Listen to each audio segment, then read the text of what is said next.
ThunderCat! Thunder! Thunder! Thunder! Hey, how are you? I'm Larry Kenny, the voice of Lion-O, here today for my good friends Ryan and David. You may know if you listen to the podcast Radical Retro Rewind. I love it. All of it. Radical Retro Remix. She even looks older. You like my art collection? Yeah, we've heard that one before, Mummy. What is it? I heard him shout. Oh yeah, ThunderCats! Ho! Who you calling a hoe?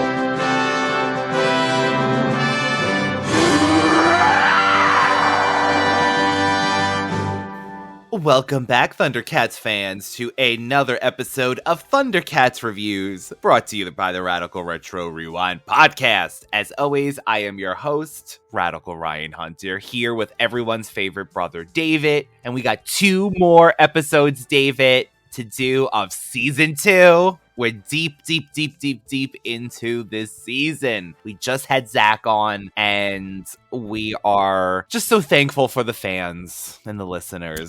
And we have some new fans. Well, I don't want to say fans. We're not like we're not movie star. I mean, just we have new listeners, people that are part of our ThunderCats family. That's very true. And fans of ThunderCats. Fans of ThunderCats, not our fans.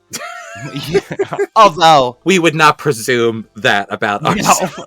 But we're thankful at least for the reviews, so that's at least we're doing something right? Hey. And then speaking of it, for our bunglers out there, Matesh, we had that bonus episode, David, recently with Mal. And do you remember Matesh's cubs, his kids, doing the whole rating system? Yes. So, Steve Martin said Matesh's cub have created the rating scale to which all other scales shall be judged by. Great job. I agree, right? The hoe scale. So should we start doing this? Should we adapt this? Or should we just let them do it and see if our hoes match up?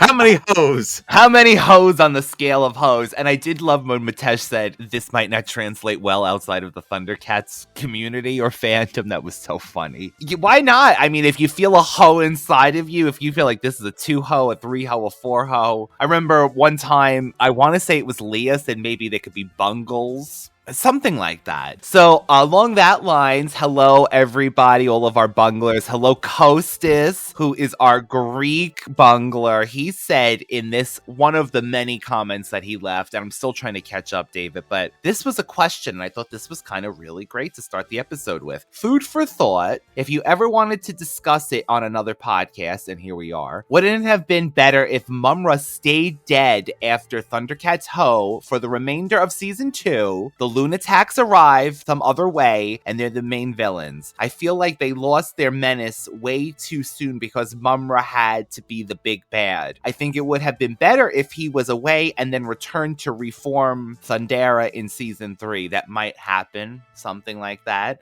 We don't know. You ain't heard that from me because I ain't one to gossip. I think this is a great question because, I mean, we love mumm-ra, and God, I feel like this show needs mumm-ra to survive. I mean, we tried to sell a mumm-ra shirt that got pulled off. So there you go. mumm-ra and Radical Retro. Artwork, people. Original artwork. I think the idea of mumm-ra staying gone, let's say, because we have 2 more seasons. And again, bunglers, the seasons equate to the first season. 2, 3, and 4 are the same amount as the first season was. So it's broken up into seasons, much like Gem, David, how those seasons got smaller and smaller and smaller. So would you have wanted mumm-ra to stay away maybe for these episodes? So we're going beyond. Or do you want how it was? No, I really like that. And I really like that because some of you that listen to the other podcasts, not just the ThunderCats portion of our podcast, know that we have a deep roots in horror movies too. And we've done a lot of horror movies. We did The Summer of the Dead, and we've done all the Friday the 13th movies. Well, I used to be a big Nightmare on Elm Street fan. So in The Dream Master, for example, this is kind of like how I would have pulled off the mumm-ra thing. In The Dream Master, And you don't mean Dream Master, mumm-ra. Well, no, not the Dream Master. The Dream Master. Hey, that's we could have worked that out. Oh my God, are we talking about my man in the mirror? No, love talk about it like that.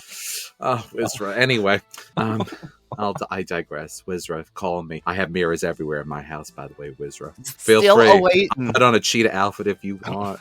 I'm not into that, but if you are. Anyway, hit me up in the mirror. But I like that, and I really actually love that, but I would have liked to have had, like, somebody go into the pyramid and, like, just like in the end of The Dream Master and Nightmare on Elm Street, you see Mumm-ra's reflection just kind of quickly in his viewing pool and then disappears, and then leaves it to, like, at the end of Dream Master, for example, I know Alice sees his claws, the razor. Yes. And she goes, rest in hell, and she kicks it. And then at the end, the boyfriend at the time, says, make a wish. She throws the penny into the fountain, and then she sees a quick reflection of him. I would have loved to have seen something like that at the pyramid, and then people presume that Mumm-ra's pyramid he's gone. Abandoned. Yeah. And then maybe something comes a little later, let him draw his power back and made him even more scary. Some Wolos might have taken, a Wolo loves to... You know Wolos don't lie. They love to rob a grave. Hey, you know what? They don't lie, but they will rob you. I won't lie about it. I did rob that grave,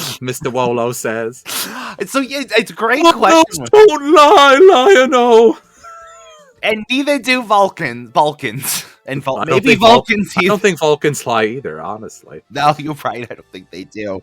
Live long and prosper, people. Live long and prosper. I actually love that, and I think that he has a premise for that, because I feel like if the Star of Thundera was this all-powerful thing that was literally a star in the universe, how is Mumm-ra going to compete with that? Yeah, because he's ever living. Yeah, but stars are so powerful. Yeah. I mean, think of our own star, our sun. How powerful, like, you can't even fathom it. I like the idea of that. I think it would actually be really cool. But if that was the case, Mumm-ra would have had to have come back, like, yes, the frothing on the mouth would have had to.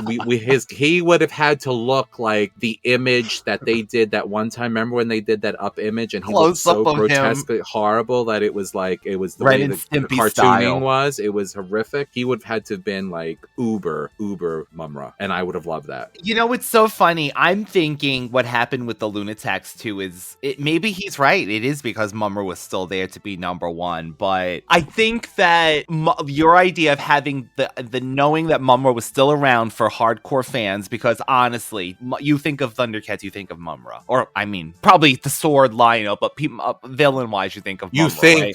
Wherever evil exists, Mumm-ra. That's lives. right.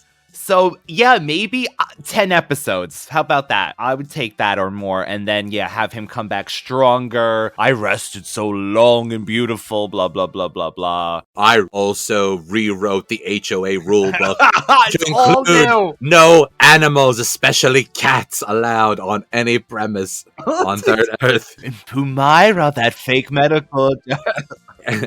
You've been practicing medicine illegally. I see everything. No, but in all honesty, that would have been an interesting way of letting these other characters kind of be free, because the mutants are really kind of bound by Mumm-ra in the sense of he basically is. It's a hierarchy. He basically keeps them down. They have their moment. Would the Lunatics have taken over the mutants, and then they would have become their lackeys? Probably, if Mumm-ra wasn't around too. And then Mumm-ra comes back and shatters that house of cards. Dream. A new evil rises. A new evil rises. An even more powerful force. The Horde. So, love that. I love the questions. If you ever have a question that you want to ask the other bunglers, let us know. We love that. David, we have these 2 episodes. First episode, let's get into it. Time switch, September 30th of 1987. It is episode 82. Now, I'm going to read the synopsis, but maybe you'll know what's wrong with this whole situation. One day while burying one of the time capsules that transported the ThunderCats to Third Earth, it smashes apart and Lion-O gets caught in its gases. Makes him younger and younger by the minute. The other ThunderCats try to find a way to reverse the process and realize the that the Cave of Time is the only way, but they must get Lion-O there. Things get worse when the young Lion-O and Snarf are captured by the Lunatics. If we didn't see the Lunatics in this episode, this is season 1. There's no tower, nothing exists beyond Cat's lair, and we're seeing now this whole episode refers to the time capsule. And I went back, David, to the ThunderCats.fandom.com Wikipedia because I'm going, these are suspension capsules. And sure enough, suspension capsules are what used to travel through deep space. The capsules use a gas that slows a person's aging when they are exposed to the gases outside of the capsule. It says, when a young Lion-O entered his capsule and reached Third Earth, he had grown quite a lot, while the Thunder Kittens hadn't. The general accepted explanation by fans is that Lion-O's capsule had malfunctioned, which is what we always believed as well, right? So, David, the person who wrote this episode, I feel like mixed the time capsule with the suspension capsule. Yes, they both kind of do something, but I think they really took the word time capsule literally with this, because these didn't, you know what I'm saying? Like, you know what? In all honesty, I saw it, but my mind just kind of went with it, glazed over, and was like, whatever, I know what this is about. I know you. Apparently, they don't have OSHA on Third Earth. No, they don't. So anybody doesn't know that maybe not from the States, maybe Greece even. Oh. OSHA is the Occupational Safety and Health Administration that has guidelines for safety in workplaces in the States. So they didn't have OSHA, and Tygra was working with some equipment that was not certified as the ground gave way, and he dropped the capsule, releasing toxic, dangerous gases, which all of a sudden now this has become a priority. It wasn't a priority when they took one of the capsules. 2 years ago. When Wily Kid and Wily Cat got trapped in a capsule, yes, and they were going to hack it open. They were beaten. There was no gas issues. Anyway, I move on. This is definitely classic ThunderCats. If, like you said, if the Lunatics were not in this episode, I think it would have just been a first season episode, right? Because shouldn't this have happened? Even the feel of it was like very, very much like that. Careful, Tygra. That time capsule is dangerous cargo. I know, Lion-O. Those suspended animation gases are very unstable. The capsule could blow apart at any minute. The sooner we get this thing buried, the better I'll like it. Take her a bit to the right. You've got it. I would say a few things. The other thing that I wanted to throw out there just quickly would have been, actually, you know what? I don't know if I think I might save that because there's a bungle here. Oh, so I'm not going to go into the one point, but I will say another point about a non-bungling point, and maybe those who have seen the episode or is going to go back and actually watch the episode now will kind of feel what I'm feeling. But another thing that didn't make sense in the episode was this gas is actually turning Lion-O back. Tygra has deduced that those papers, David. Where did those he papers is going come from? to? Yeah, he had. I guess he had the old manuals from. Like, oh damn! These are like, he's like, I always thought these were IKEA instructions. Very hard to read. I put the time capsule together anyway without these instructions and these extra pieces that are lying here, but it's not good. What on Third Earth has happened here? We were burying one of the time suspension capsules that transported the ThunderCats to Third Earth. The capsule smashed apart, and Lion-O was enveloped in its gases. You can see the effects. Lion-O is getting younger and younger every minute. Lion-O, why don't you and Snarf go play outside for a while? Gee, just when things were getting interesting. Lion-O had his cognitive functions. Yeah. His ability to recall things was very subjective and very... So true. As needed, because at one point he didn't know who he was or what was going on, and then he knew that he needed to call the Sword of Omens. So I just put, as he seems to grow younger, he loses cognitive functions and who he was before. However, then he's able to retrieve it. So that was kind of something that bothered me in this episode. I'm going to be honest with you. Is it story convenience, or could we equate it to he's having lapses and he's able to recall, I need to get the sword later? Like, that to me is a big thing because he was so young later on and calling the sword. But David, don't you think when they were burying it, this should have happened again, to go back to earlier? Like, where were these things hanging out in the meantime, right? This red smoke gathers around Lion-O, like David said, and then the first thing we have to see, it was is like what moments later is him flying in on a space board, and he throws the sword into Chitara's control board, and he goes, "Sorry, Chitara." By the way, Larry's voice, right, David? I love his little Lion-O voice as this goes on. Lion-O little. It's like it's so cute to me. So, I love it. Love it. Do you mean the same Larry that is on our opening credits for the podcast? That's right. His friends. Just saying. I don't know if he's your friend, but he's our friend. How? There's so many things that happen because at some point Snarf hugs him and they're in the vents watching and listening to Tygra, Panthro, and Chitara. And he's like, "No hugs, Snarf." Lion-O is in terrible danger. If the effects of the gas can't be stopped, Lion-O will get younger and younger, becoming 1 day old, 1 minute old, 1 second old, then non-existent. Non-existent? That'll be like being invisible. Aw, no hugging. It's mushy.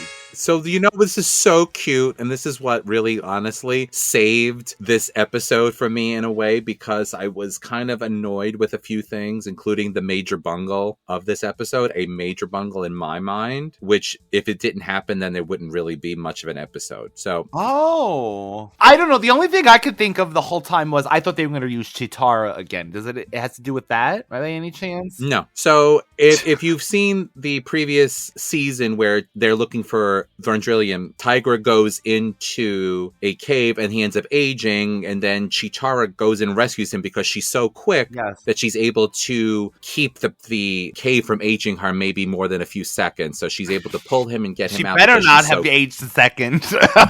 She won't even. She even looks older. No. So then Tygra gets dipped into this pool of hell, which should have been bottling. Please bottle it and send it. I will pay. Please send it this way. I think we could really market this fountain of youth water. Anyway. The pool of infinity. They were going to use this cavern of time to reverse this very rapidly Benjamin Button thing that's going on with Lion-O. That's why I thought she could have ran him in too, Chitara. I thought she was going to run him in, run back out, and then run in and grab him That's again. what I thought too. Or use the string like they did later on, where they were just like a good yank will fly him out, right? Like Tiger's like, I think a good pull will just pull him out. To go back to this. So yes, they hear that the Cave of Time is probably the only hope, which is a great callback.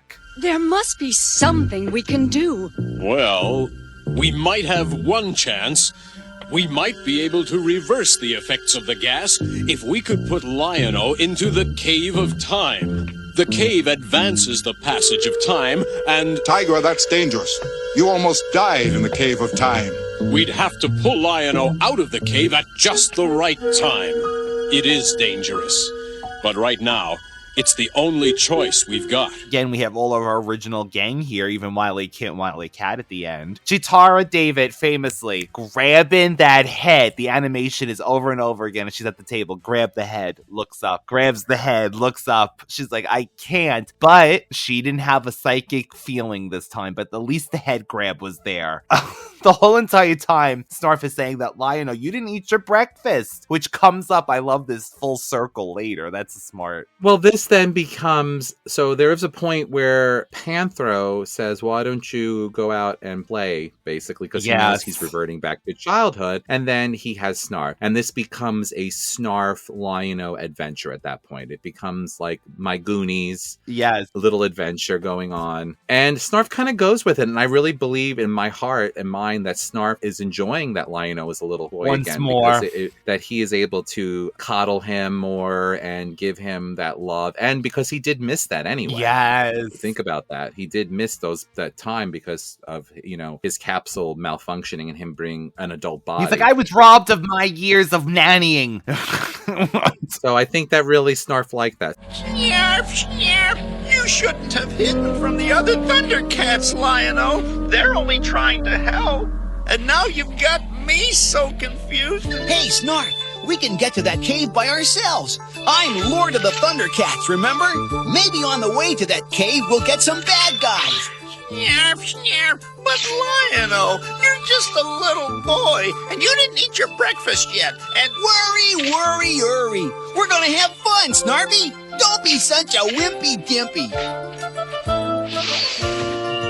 Come on, Snarf, catch me if you can. There comes a point where decide they're going to go to a cave. And that's another thing. I feel like Snarf, because Lion-O has been an adult for so long, that Snarf kind of put his hands up and said, okay, I'm going to follow through with this idea that you have to go to this cave, even though it's a horrible idea because you are very young. So he's like, I'm going to go with you. I'm not going to let you go alone. But he didn't like say, Lion-O, don't do this, and pull him back and bring him back to the other ThunderCats day. So first of all, when this happened, the first thing I did come up with my own mind was Cave of Time. I would have gotten right in the Thunder Tank or the Thunder Strike or any other vehicle and flown right to the cave and just did it. Like, this would have been boom. It would have been the end of the episode. Yeah, because if they would have done it earlier when he was young enough to still do it on his own, right, without having to entice him with a biscuit, you know? So they're heading towards the Cave of Time, and they come across David, the Tongosaurus, which I knew was a toy, but it turns out that it was made by LJN Toys as part of, you know, the ThunderCats line. While most figures and vehicles that had been produced by LJN were based on, you know, the counterpart of the cartoon first, this was an idea of a toy that had to get improved by Rankin Bass. So they were approved by this, and the gimmick was the tongue would come out. Well, do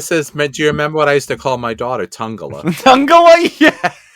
Because she put it in her mouth. So the Tongosaurus. When I had my mommy dearest moment that I wanted to put hand sanitizer in her mouth because she picked up gum off the floor at a water park and put it in her mouth and started chewing somebody else's gum, where I wanted to throw up in my own mouth. So she got called Tungala from that point on. So Tongosaurus, Tungala. Oh my god. This hit home. The Tongosaurus hit home hard. Props to them. They were thinking about my daughter. Oh my god! So the Tongosaurus, yes, is on their path, and they get attacked by the Tongosaurus is as Lion-O's trying to leap over rocks in the River of Despair. It ain't the River of Love. Well, isn't the River of Despair by the Unicorn Forest, and it has the Black Widow shark? That's what I thought. Well, yeah, so did I. But maybe Tongosaurus' season. Maybe it's. It's the season of the witch. Yeah. No, it's tongue season. It's the Tungalosaurus mating season. We see here a young Tongosaurus searching for a mate. Notice their tongues. No, so basically, maybe this is upriver or downriver, wherever you want to look at it. So maybe because you didn't have to cross. David's right. There was stones, so you didn't have to go through the whole crystal cage. It did look close to the shoreline. Lion-O, don't! That's the River of Despair. We have to cross it further upstream.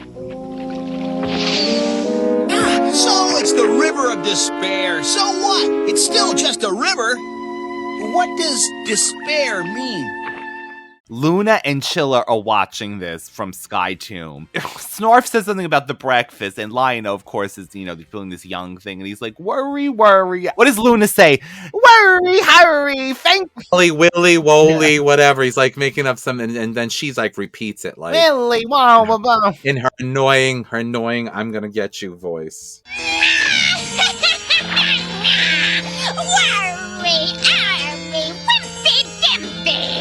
Well, you miserable little squirt!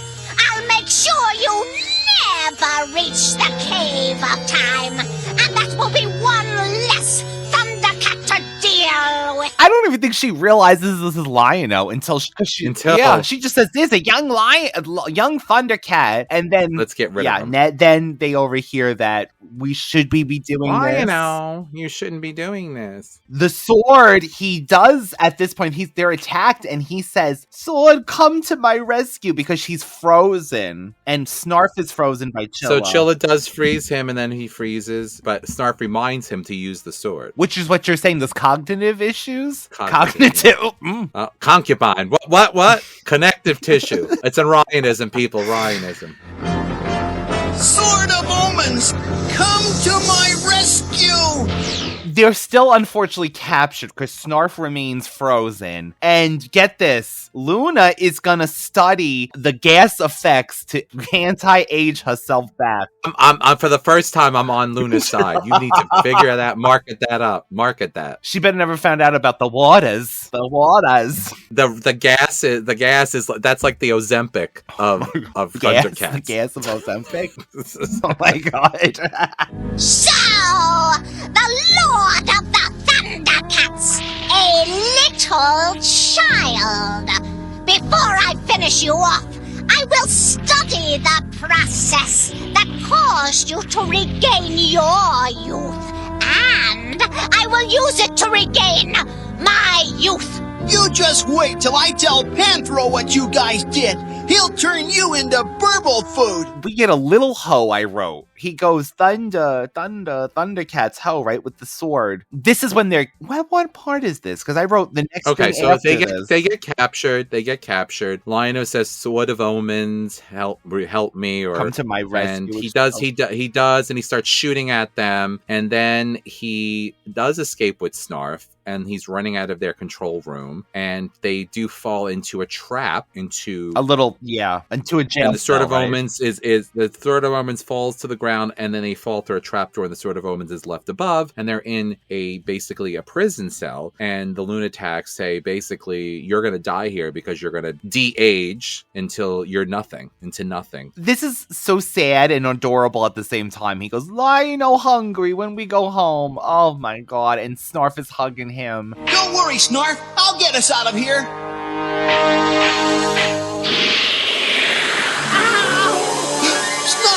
Snarf, help me!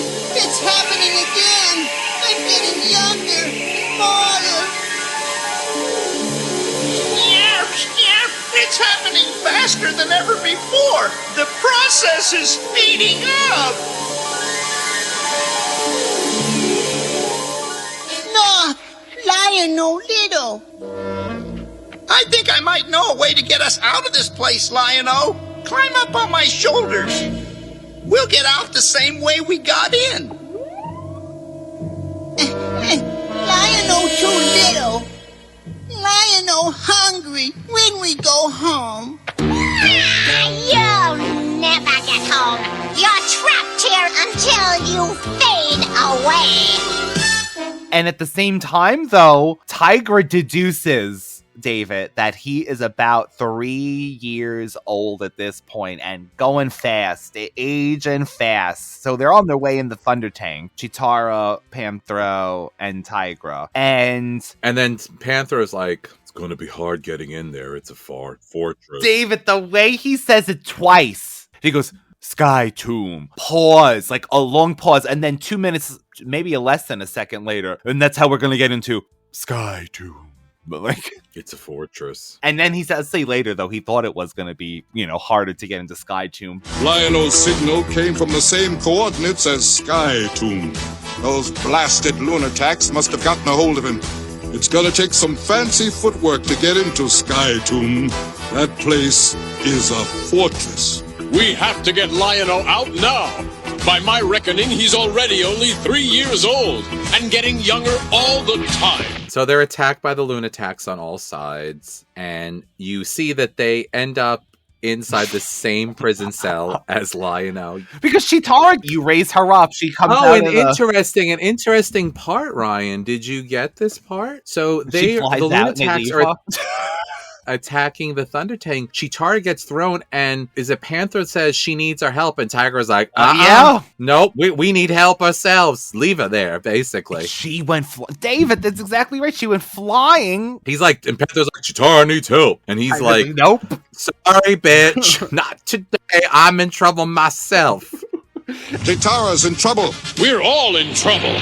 And literally the Thunder Tank flies over and they fly towards the camera and everyone's locked up. And then they're in prison. Lion-O, the process has been sped up. They end up using Lion-O because he's gotten even smaller. So again, this is where it kind of gets a little mishmashy for me, because Lion-O is actually de-aged so much that he's so small, but he knows, maybe one, I don't know. He knows Tygra lets him out of through the hole in the prison door, and he opens the door for them, and he knows to do that, and then he says, ThunderCats house. So yes, he has the memory of doing that. Wait, maybe Lion-O can get us out. Now that Lion-O is smaller, Maybe he can fit through these bars and open the door from the outside. Wanna give it a try, little fella? Lion-O, ThunderCat.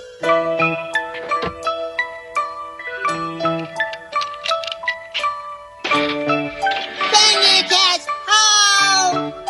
Ho! And the Lunatics, of course, are fighting so they don't see the screen, which is their biggest weakness. And then you have Panther set some sort of explosion to kind of keep them in Sky Tomb for a little while. They're like, what is that? And then they're leaving, and then Lion-O, even younger Lion-O that should probably not be able to speak, says what he calls for the sword, but what does he say? Sword omens. I don't know. Come to my hand, yeah. And Snarf is But he like doesn't say, holding. "Come to my hand." No, he doesn't. He says, "Come, Lion-O," or something. I think we've forgotten something. Sword!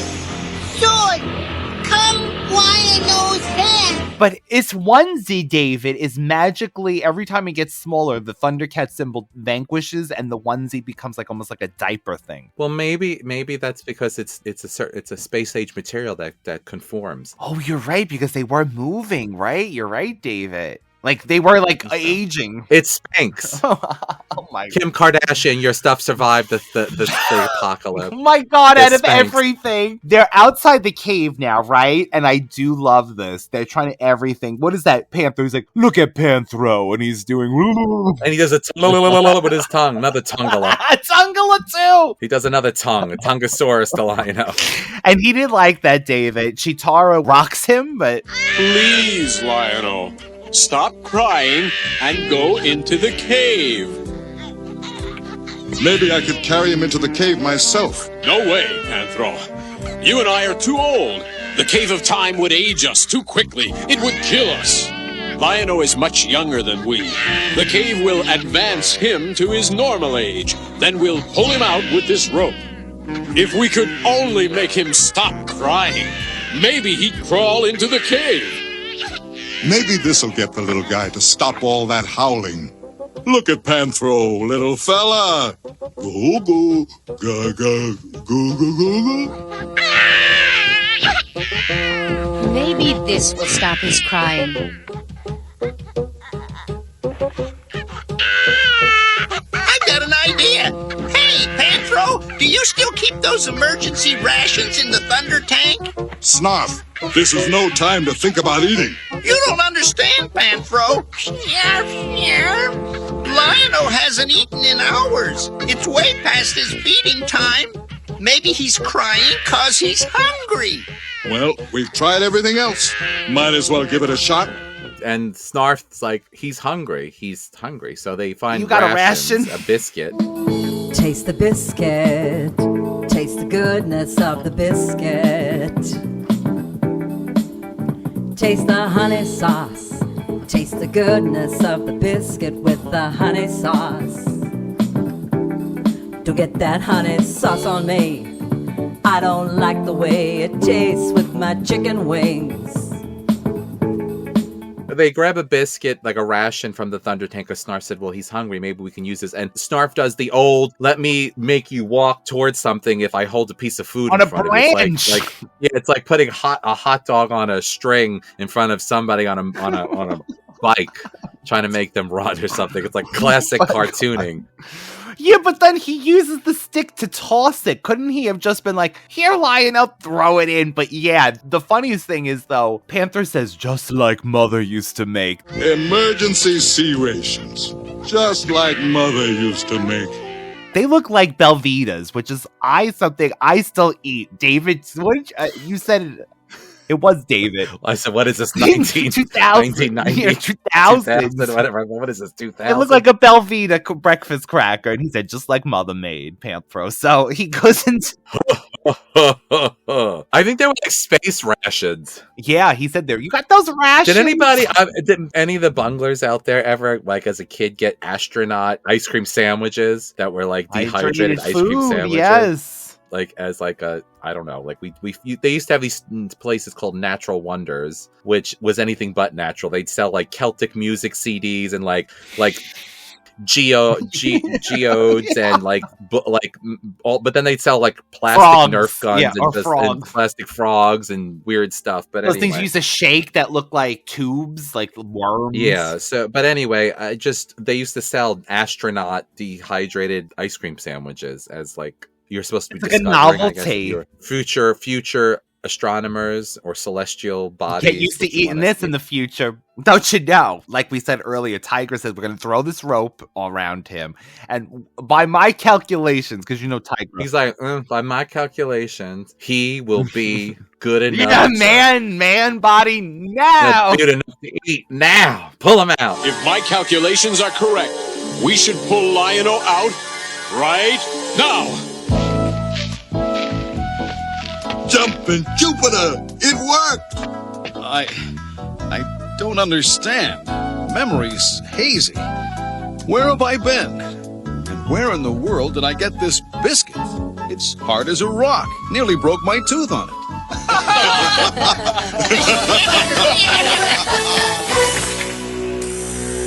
And he's walking out. He comes out with the biscuit. He doesn't know what happened. And he says, oh my God, it was so hard because I love this, that even the biscuit. It's not because it's old from the tank, right? I think it's because it was in the trunk for so many years. It's because the biscuit aged, right? Oh, I never thought of it that way. Yeah, it said it was so hard and tough that it almost broke his tooth. He was still willing to give it a go because he was starving. I love this. He comes out confused. We cut to Cat's lair and they're going through the destruction. That was Lion-O as a kitten, right, David? Teething marks on Panthro's nunchucks. Lion-O in here engraved with the sword. He carved Lion-O was here into one of the screens, one of the equipment pieces, and they said he was quite a wildcat. She's like, I'm so glad we didn't have to raise him this way. Can you imagine? She's like, but then I could have taught him about the importance of gold. Yeah, it's too late now. He wants to be a leader and all that. He don't want to collect. He has his own opinion on gold. So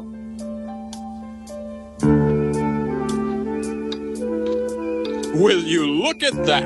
When Lion-O was transformed to a child, he caused more trouble than a pack of bobcats. Lion-O was here. And he left teething marks all over my nunchucks.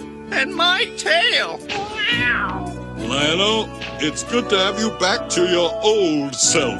You were one of the most mischievous little kittens I've ever seen. Well, I don't remember exactly what happened, but from what I heard, I was a real wildcat. Panthro, I heard what happened to your nunchucks, so I made you a new weapon.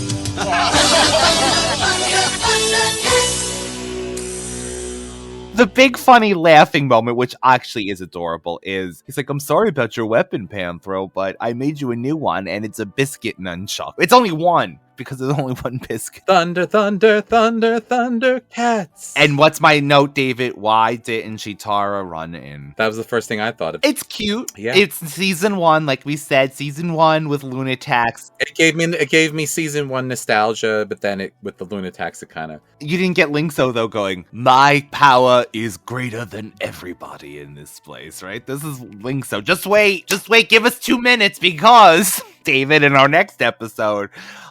if we were to give it some hoes, out of, let's say... Was it 4 or 5 hoes? I think it's 5. 5. All right, so we'll go with 5 hoes. I would give this, David, 3 hoes. I'm going to give it a solid 3 because I like the nostalgia. Exactly, David. The vibe of having it first season, so... On the next exciting episode of ThunderCats, the villainous Vultureman invents a superpower potion that gives him incredible magical power. Will the mean and ugly mutant defeat all the mighty ThunderCats?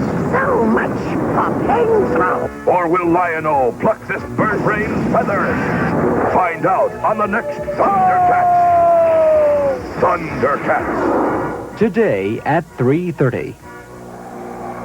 So then we get to our next episode, which is called The Sound Stones, which aired on October 1st of 1987. Or episode 83, season 2. Part 3 of the Emancipation of Vulty. Vulty plus Soundstone squared. Oh! It's so explosive. Them chickens is ashing of lotion. It's a special occasion. Vulty. He came to have a party. He opened up the Bacardi, possibly. Fun straws and all. Well, Vultureman builds a sonic gun from a sound stone he stole in Darkside. Since the other mutants refuse to help, which is, I love this, our first word in the thing is Vultureman now from Sly. Vultureman decides to go on his own until the Lunatics kidnap him and force him to help them. So yes, you open up to basically, again, Vultureman, obviously the smartest, maybe the most cowardly, but the smartest of the mutants, trying to sell yet another idea of creating a sonic weapon, and they act like this man, Vultureman, has never created anything good. Everything that they use, he has created. All the weapons they use, he's created. All of the technology that he has salvaged is from Vultureman. So they act like they need to put him down to make themselves feel better. And this is the best part. Jackalman is like, sorry, he's all up in his, like, he's feeling himself too. I'm feeling myself. Because he's like, Jackalman's like, you're on your own this time. For the last time, Vultureman, no! I've had it with you and your half-baked inventions. But I'm telling you, this plan will work! Oh, sure! We've heard it before and we're sick of it. You're always coming up with some new surefire weapon to take over Third Earth. But so far, we've been on the losing end of every encounter. Okay, so we've had some setbacks, but this map shows us where to find the legendary Sound Stones of Darkside. And if I can get my hands on a Sound Stone, I can produce the ultimate sonic gun, a weapon which will blast the ThunderCats off the face of Third Earth. Enough of this nonsense, Vultureman! The ThunderCats are not going to be afraid of a little noise! A little noise? Face it, Vultureman, you just don't have what it takes to defeat the ThunderCats. This time, you're on your own. Like how he hasn't been on his own this whole time. Like, I have to feel for Vultureman. He's insane, and he gets even more psychotic when he gets put down, but why he thinks that he has to sell anything to these mutants when he does everything on his own. And he anyway, does, right? So, and he still has to sell it. So basically, he says he's going to get these sound stones. He has a map. Again, one of these magical maps that everybody can get to these things. The first thing I would have done the first week I was there was like, let me get a sound stone. Let me get the Chalice of Sailor Moon, whatever, the book of Return to back. Narnosh, Macintosh, whatever. Eggnog, Nog Mash, Monster Mash, whatever. And I would have gathered up all these different accoutrements, all these things, and the treasures. So that's the way it is, huh? Well, fine. I'll take out the ThunderCats on my own. I, Mutant Genius, will work alone. I'll design the sonic gun, and I'll build it around a sound stone from Darkside, which I'll find by myself. And don't you know, another week, another ruins. You know, the old ruins, as David likes to say. You know the old ruins. You know the old ruins. I used to perform there years ago when I was a showgirl, my mama says. You know, back in the day when I was la girl. When I was young. When I was young and I was feeling myself. I was the original single lady. Oh, I miss him. When we don't get mumm-ra, I miss him. He did get mentioned at the end of this. So don't you wish that mumm-ra was on the viewing screen seeing that what happened to Lion is like, this is my opportunity. Let me call somebody up. Yeah. But he's resting. They could have did a two-parter. So, David, I noticed in these ruins, the Pantheon, the gargoyles return from the Tower of Trap. These are defense creatures, evidently, but they aren't great. Honestly, they're horrible because he was just able to walk right out that visible door. We just glazed over something that was so important that made this episode pretty much for me. Linkso having a Chitara headache episode. That is coming. That wasn't already? I thought he was No, the Vultureman that runs in, grabs the sound stone, and runs out. Someone disturbs the song of the Sound Stones.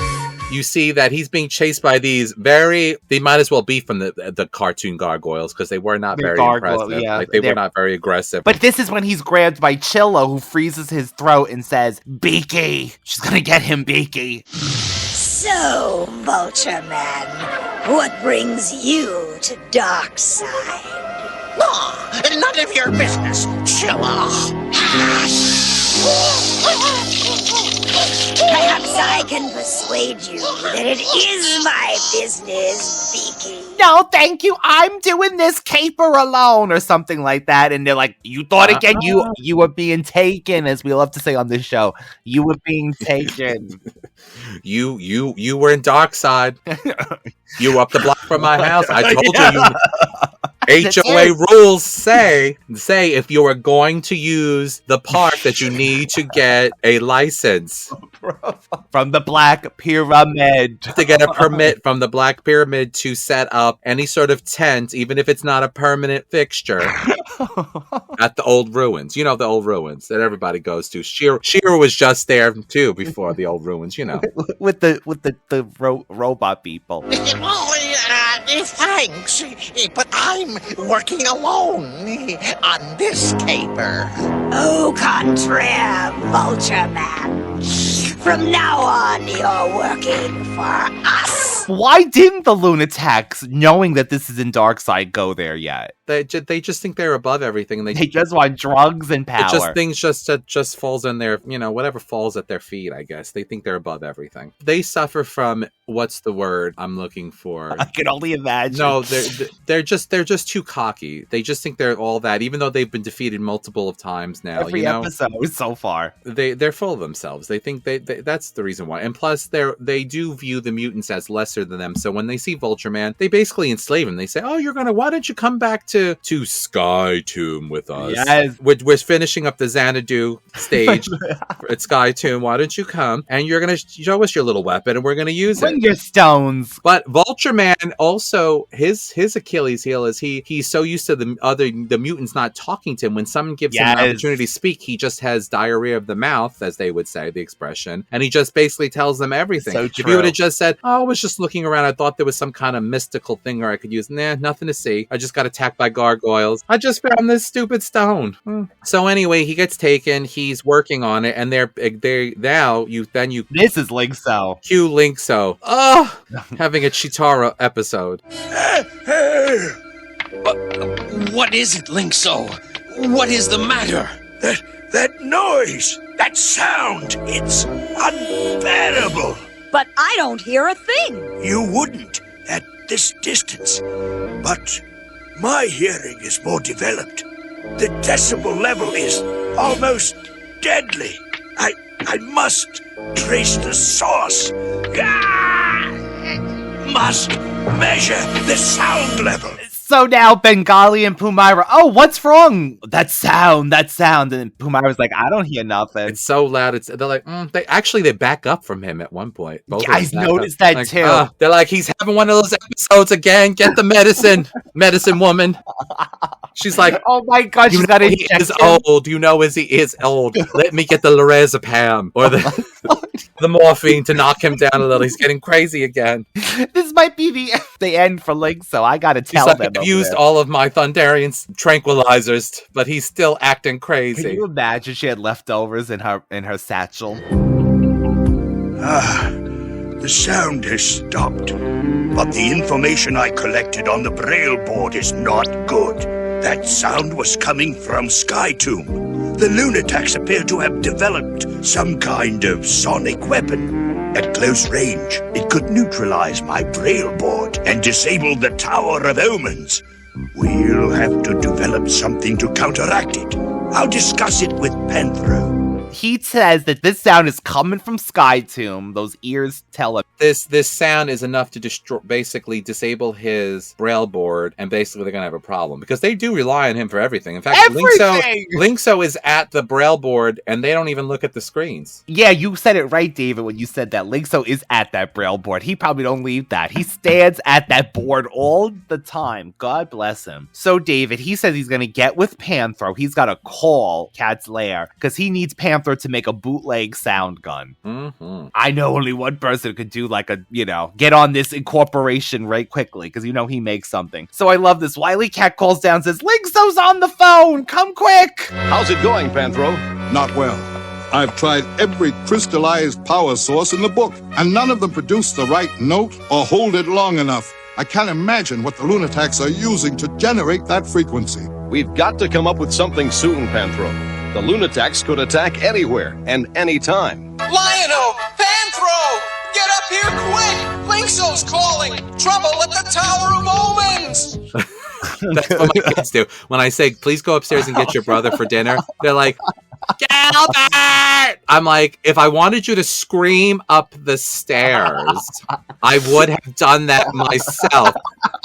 I'm really good at projecting my voice. I could have yelled myself. I asked you to go upstairs. With your young bodies that should be able to walk a small flight of stairs to get your brother. The Lunatics now attack the Tower of Omens, and Linkso says, get ready for the fight of your life. Get ready for the fight of your lives. Okay, all right, I guess. I mean, they were kidnapped, they were enslaved, but they attack it so much that smoke fills the tower, and they can't see, of course, and Linkso goes, I'm used to not seeing. He's like, grab hold of me, and I'm used to not seeing. Like when you let me go blind on Thundera. Well, now that Mitesh told us about Pumira's whole hang-up, she should get together with both of them. Her and Linkso should form a complaint against the ThunderCats. That last blast knocked out all systems. We'll have to make a run for it. Let's get to the Thunder Strike. I can't see a thing. The smoke is blinding me. Take my arm. I'm used to finding my way in the dark. This is happening. They're trying to escape. Snarfer is held onto Pumira's leg. They're all like crawling out of this tower. Like Zach said to us the last episode, this tower does not seem to have any defenses. It falls continuously. But they have Linkso, so that's good enough, because that's everything. Luna tells Vultureman to shoot the tower again. Give it another good shot. And when they come out, shoot them basically with the gun. Yeah. Lion-O comes to help them on the Hovercat, and he does ThunderCat's hoe. We actually see him swiping the sword on the actual vehicle while he's flying. He puts the sword, ThunderCat's hoe. He saves them. They retreat for now because they're back at Cat's Lair, and tell me how Snarfer out of everybody. Here we go. I'm gonna say it. How would he know? He goes, it's guarded in Darkside by Sundon. No, it's the priestess Sundara. Sundara? Sondora? Sundora. My name's Sanjaya. I'm 17. The priestess Sundora, who clearly is not that great of a guardian. I've analyzed all the recordings, and I'm positive that the power source Vultureman is using is one of the legendary Sound Stones of Darkside. That's bad news. You know about the Sound Stone, Snarfer? Well, according to legend, the Sound Stones of Darkside are guarded by the priestess Sandora. We've got to get hold of one of those stones. It's our only hope. Snarfer, do you think you could figure out where in Darkside we should look? Yeah, Panthro, I'll give it a shot, but heck, it's only a legend. You get yourself to the Lair Library and look up that information before Vultureman has another chance to play Plundar with our eardrums again. Yes, sir, Uncle Snarf, you got it. Chitara, you organize a ground patrol to retake the Tower of Omens when we get back with a Sound Stone. Narf basically kind of looks like he put his fist up. He's like, you're going to go to the library, the ThunderCat library, and find out not where this place is. Where did these books come from? This is my question. I didn't know they for had you. a library. I love it, though. I love it. I'll just give you a topic. Do they have late fees? Do other creatures come to look at the library? I bet you Tygra started it, of course. Do the underground dwelling creatures from the Anointment Trials come with sunglasses on and ask Lion-O to read to them? Read to us. Oh, I love that. Anyway. Actually. That's great. Lion-O does tell Chitara she's going to lead a strike on Sky Tomb, which I love. And she's just like, yes, I got this. We get our famous line. Panthro at some point says, if we're going to do it, let's do it. So then this is it. This is the new ThunderCats Ho, honestly. This is it. I'm assuming that everybody is listening through the whole episode, not just for this particular episode, but I wanted to throw back to the last episode quickly, and I forgot to add something. Originally, Lion-O could not call the ThunderCats when he originally was young. Yes. But then he was able to do it when he was, so I guess because he knew how to do it, but it was funny, he was able to call the ThunderCats through Sky Tomb. Yes. As a young cub when he wasn't able to do it initially. Remember, he couldn't lift the sword. Remember, he was you're right. He couldn't even lift it. He's like, you can't even lift that. Yes. So anyway, just something that popped into my head that I didn't want to forget some part because it was something that did strike me. I must have been the will of the situation. So at the meantime, on this strike, I wrote Red Eyes sees Chitara and the gang trying to sneak up on one side. Good. They still haven't seen us.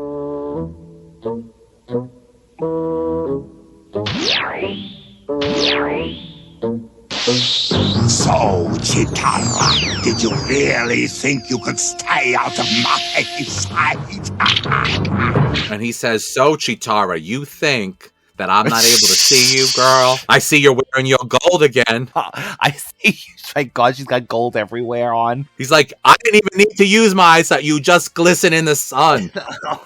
You really must polish that gold up. No, I'm just kidding. He's able to see them. That's his special ability. He can see great distances and through things. That's his power. Yeah. We cut to now where the Darkside, where the Snarfer, Panthro, Linkso, and Lion-O have come now to the ruins, the Great Ruins, and they too are attacked as they come up the steps by these gargoyles, and the sword will not work, David, and he goes, these beings aren't evil. Put your weapons down. There they are, the Sound Stones. The legend is true.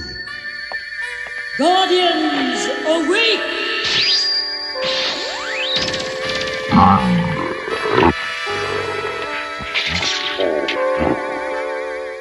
Wait! These beings are not evil. They are only protecting the stone from thieves. Put down your weapons. I am Sondora, keeper of the realm. Who is it that comes to take a sound stone, yet claims not to be a thief? I am Lion-O, Lord of the ThunderCats, and we would not take the stone without your permission, Sondora. But we do need it badly. The evil Vultureman who stole the other stone is using it to attack our people.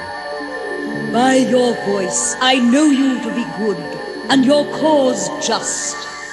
You may take a sound stone, but I must warn you, Vultureman's stone is very powerful. If you are to defeat him with this stone, you will need a warrior who understands the power of sound. I think I know just the guy for the job. Priestess Sandora? Saldana? Zoe Saldana? She says, by your voice I could tell you're just. But she said, you who? Telling me that you're good, that originally going to steal one of my stones. Well, that's true, actually. You're going to steal one of my stones, and then, but he goes, the evil Vultureman who, I know that bird man. She was like, I know him. He owes me money. When she says you could take one, Lion-O smiles beautifully, I wrote. So, cut to, Bengali is about to be taken over by a Loro, and once again, Kit and Cat come. Every time a Loro comes, either Kit, somebody comes to get that ball away from him, and they come and they save Bengali, and he's like, thanks, Thunder Kittens. You're welcome, Bengali. We speak your name. We're recovering from our R rating in last episode, 2 weeks ago. Nothing wrong with that. I'm in international waters now. Oh my God. I'm not bound by the laws. It's true. You're crossing all different territories. Boundaries, time zones, dimensions, you name it, baby. Have a little taste of your own medicine, Oloro. Thanks, Thunder Kittens.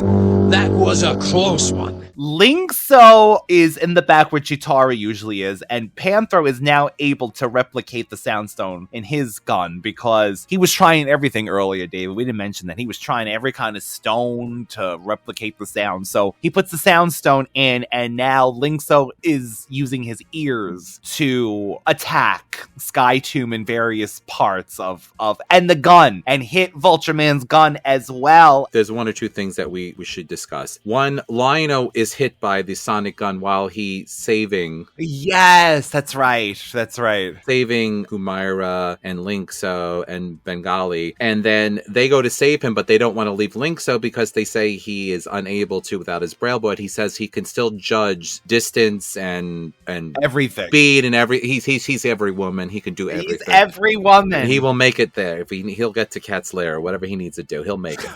So he's like, just go, whatever, I'm used to this. So they do save Lion-O, and they actually wedge him between the two of their ships and help him. But that's something I wanted to bring up. They do, and this is again where the new ThunderCats don't mess with the new ThunderCats. Because Linkso, after he takes out Vultureman's weapon... Right? Yes, yeah. He's like, oh, I'm not done now.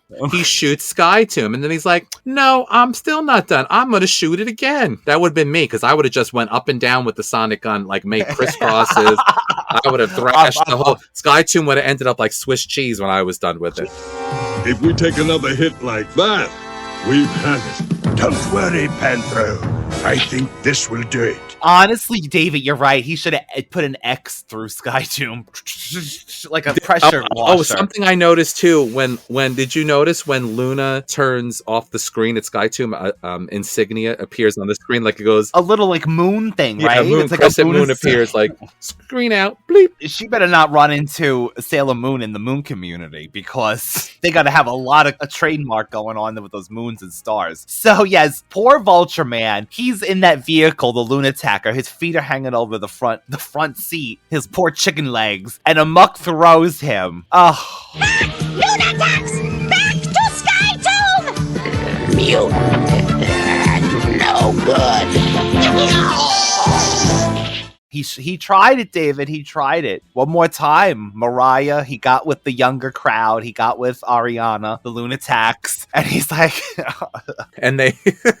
he's like, I want to do a duet. And he said yes, and... They didn't like what they saw. They enslaved him and then threw him out. So we get this wrap-up where later we see Lion-O just walking into the ruins. And I don't know where she was, because she took her little time, her dramatic pause to get there. So I guess this is not a sorceress situation. She don't have to remain right on that thing. Listen, I was picking up, Amazon does do a drop-off sometimes. A drop-off location? Location. I didn't want to wait for it to be delivered to my cave. They don't come here as often as that. I can't get Prime from my ruins. It's in Darkside, so I decided to go and pick it up myself. Hold on, Lion-O! Got my boxes coming! So he says, I returned your stones just like I promised. And then there's this really nice moment where she basically tells him that because the threats have changed, like time has changed since when she was, I guess, in her prime, or when the Sound Stones were sought after, and now these new evils, these new dangers, mutants, if they were able to use all of the Sound Stones, I think I may have said Sun Stones by accident, but all the Sound Stones. There's a new master. So she's going to send it to a different dimension, and then they have a nice conversation, and Lion-O's like, there's so many evils, the mutants, the Lunatics, mumm-ra, and she basically, Sandora basically encourages them and says, as long as you stay together, you'll overcome this. You'll make sure you stay and you fight alongside your friends. He's like, because we have to fight. We're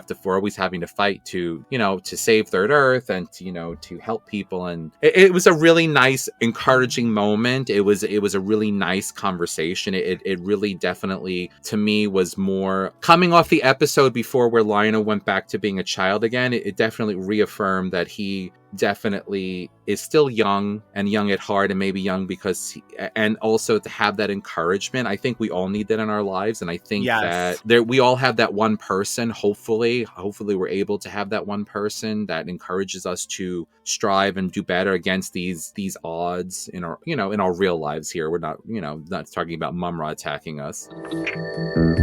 I have returned the Sound Stones as I promised, Sandora. On behalf of the ThunderCats and all the people of Third Earth, thank you for your help. Wait, Lion-O. For centuries we have guarded the Sound Stones well. But now things have changed. Mutants and lunatics know of their power. And if they ever stole all the stones, Third Earth would know a new master. Wait, what happened to them? They are safe in another dimension, Lord of the ThunderCats. Your enemies will never again threaten Third Earth with the Sound Stones. Once again, I have to thank you, Sandora. Our enemies are many and powerful. We need all the help we can get. Third Earth is to be free. One day, Third Earth will be free, Lion-O. One day, you and the ThunderCats will achieve that goal. Because you work together, and because you have right on your side. I'm afraid that just being right is not enough. We have to fight for our beliefs, and that takes power. As long as you ThunderCats work together, Lion-O, you will have that power. That is true. I guess we just have to hope that the lunatics, the mutants, and mumm-ra will never learn that kind of teamwork. If that day comes, you can always count on me. Until then... ThunderCats! Ho! Thunder, thunder, thunder, ThunderCats!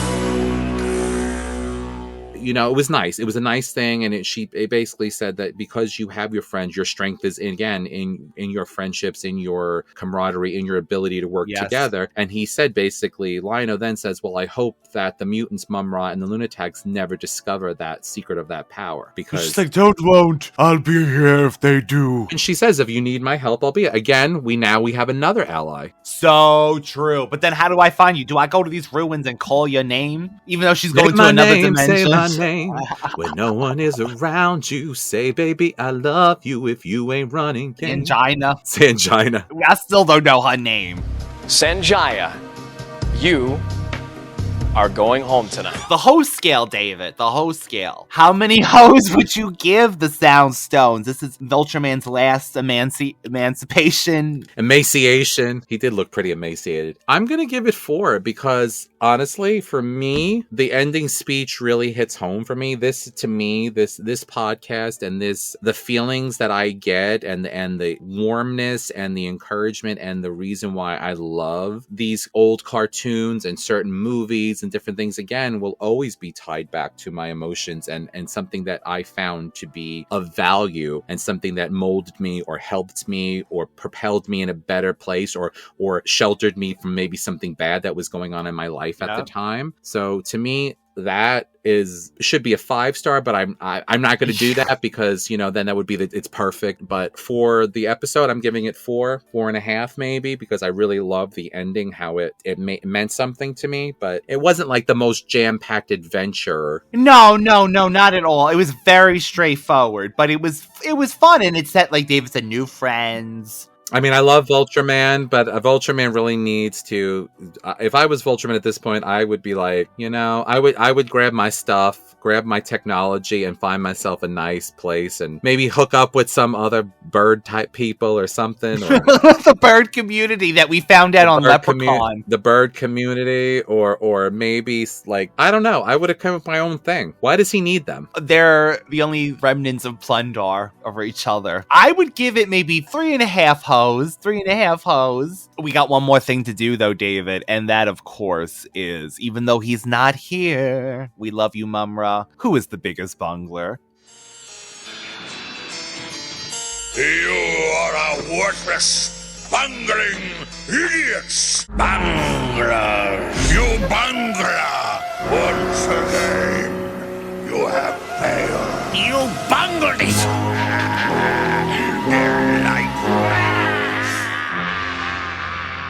Time switch. I'm just gonna say 3 different people. Not even people. I don't even know 3 different people.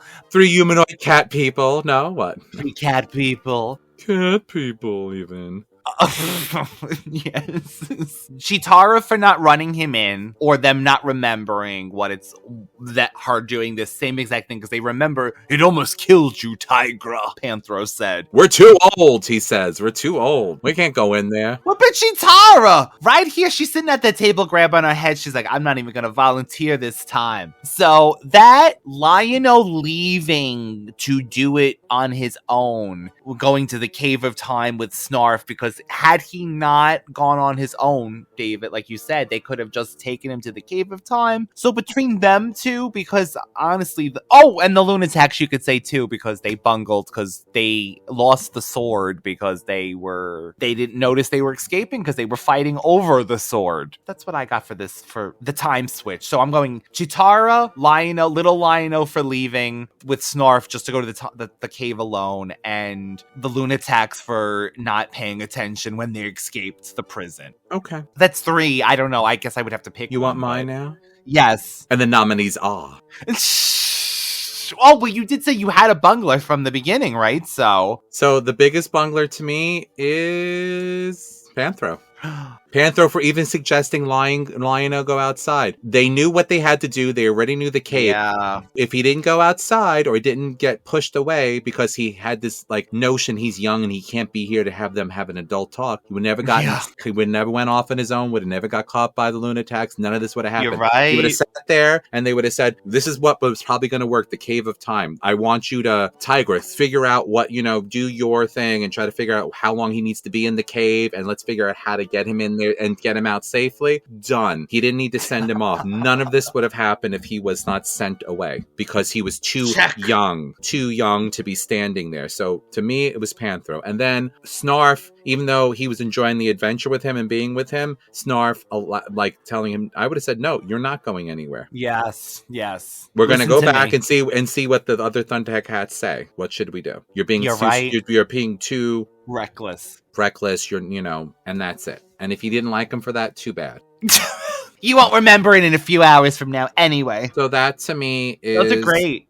So Bunglers out there, Chitara, Lion-O for leaving. I mean, yes. I mean, if I had to pick a third, I would have picked the third was all the ThunderCats for not thinking Chitara could have just dropped, and ran back out. And in fact, if you watch the episode, here's another issue I have. It felt like Tygra had to walk further into the tunnel for the aging process to really hit him. Yes, he did. As opposed to Lion-O, you could still see him from the cave. For that matter, I could have ran into the cave, dropped him quick, ran back out, and had someone else run in and grab him and drag him back out in 3 seconds. If that was the case, you only had to walk in 2 feet. Wily Cat, somebody, yeah, right? Snarfer. Snarfs don't age, don't you know? We also don't age. Can you imagine? But to me, Panthro, the biggest in that sense of sending him when he could have just put the plane in motion right there and they could have been done with it. And then then Snarfer going along and not stopping him. And then ultimately the ThunderCats for not saying, Chitara, just run him in, drop him, and run him out. And you did it before. They're literally using a camera in and looked inside to see how fast he was aging. You're right. But they didn't need that. All they needed was a good rope and Tygra's mind. He did his little mind thing. So anyway, so that to me is... Great. So Bunglers, that was a lot of bungles. Bunglers abound in that episode. Okay, so what about the Sound Stones? The mutants for doubting Vultureman's talents is one that I thought of. I think everyone basically, for the most part, did they were supposed to do. I'm going to go with the mutants for doubting Vulty. He came to have a party. I'm going to say Vultureman. Oh. I'm going to say Vultureman. He needs to leave, like you're saying. I'm going to say Vultureman because he doesn't need the approval of the other mutants. He could have just created this weapon and went and did his thing. That's one. Well, he was trying. He was kidnapped. He doesn't need to sell it to them. No, but he didn't need to sell it to them. He could have made it. 2, when they came upon him, he instead of running his mouth because he has to grandstand because he needs validation. You're right. He does. He needs validation. He didn't have to tell them what he was doing. He would have said, I was just looking in this cave. It's supposed to be something magical here. I didn't see anything. Go have a good time. Go kill a gargoyle. True Mariah fashion. I don't know her. I don't know her. Pandora. I don't know her. I don't know her. She might have even had a hood on. I don't know. Astronaut fingers. She had like an astronaut outfit. I love that Vultureman. Yes, Vultureman himself. Because then he could have done his own thing. He didn't have to sell it to anybody. He obviously didn't need their resources to get to the cave. He didn't need to I don't know how he any did, help but getting yeah. out of the cave. So what's the point? I agree. I'm going to not even go any further. Vulty. Poor Vulty. Will you ever get to strike out on your own? We'll see. We're counting down. So, David, we got to say thank you again to lovely Leah, of course, for supplying us with those audio files for ThunderCats and beyond. And, of course, all of our bunglers, Mitesh, Zach, Craig, Steve Martin. We got to go with the full name for you, Steve Martin. Of course, Juan, Bonner, our Greek bungler, Kostas, every bungler that I'm forgetting to mention, please forgive me out there. We thank you again for joining us on our adventures, for going back from listening to the old episodes and then coming here and catching up and talking with us. So I hope everyone enjoyed this one. I think it went pretty quick. You know, it's so funny because we had done quite a few episodes with Zach recently from the beginning of the 2 year. in a row. It's a kind of a quiet episode for us. Did you take a breath this episode? Do you get the mad bungler breaths in? The mad bubbler. Mad bubbler. Take a bubble. Take a bubble. Any bubble. I read, actually, I was looking at that Hear the Roar book that we were talking about, and I did look at the Mad Bubbler section, and the person who wrote it didn't remember. He knew he had to write it based on the character, but he didn't remember it was supposed to be a toy. And he's like, this would have been a great toy. I would have bought it. Too bad that never came out, that prototype, because they couldn't figure out that mechanism. Well, I mean, that's what we assumed, right, with Zach. So anyway, you could always reach David at Universal Appeal 2020, all one word, as well as the Radical Retro Rewind podcast, one word, on YouTube, Instagram, TikTok, and beyond. With that being said, again, thank you, bunglers. We will be back next month with 4 new episodes of ThunderCats. Please tell us who you thought the bunglers were for these 2 episodes, people, because I'm really interested. I'm assuming most of our listeners do rewatch the episodes before or after the podcast. Let us know what you think about the episodes, how many hoes you would give them, and what you thought about what we thought about those episodes. Oh yeah, that's the best. I still don't even know if we did the Makrits episode right. Makrits. I think we were supposed to redo that one, we promised. Oh, did we? Oh. I think we said if one episode it was, if my God, if we got enough people saying we didn't do it justice, but no one said anything, so bless you. Said also check out our ThunderCats only Instagram, which is ThunderCats 1985, and catch us weekly for the regular podcast. David, we have our other co-host Rob, so if you like what you hear here, you might like what we have to say over there. Matter of fact, next month our first episode will be David and the Goonies, if you're a fan of the Goonies. And believe me, the Goonies are good enough. They're good enough for us. It sounds like it's time to be able to say ThunderCats ho ho ho ho Sangina. I hate Sangina. Who you calling a hoe, Sangina? Taste the biscuit. Taste the goodness of the biscuit. Where in the world did I get this biscuit? Taste the butter spread. Taste the goodness of the biscuit with the butter spread. Just like Mother used to make. To get your butter spread all on me. I don't like the way it mixes with my mac and cheese.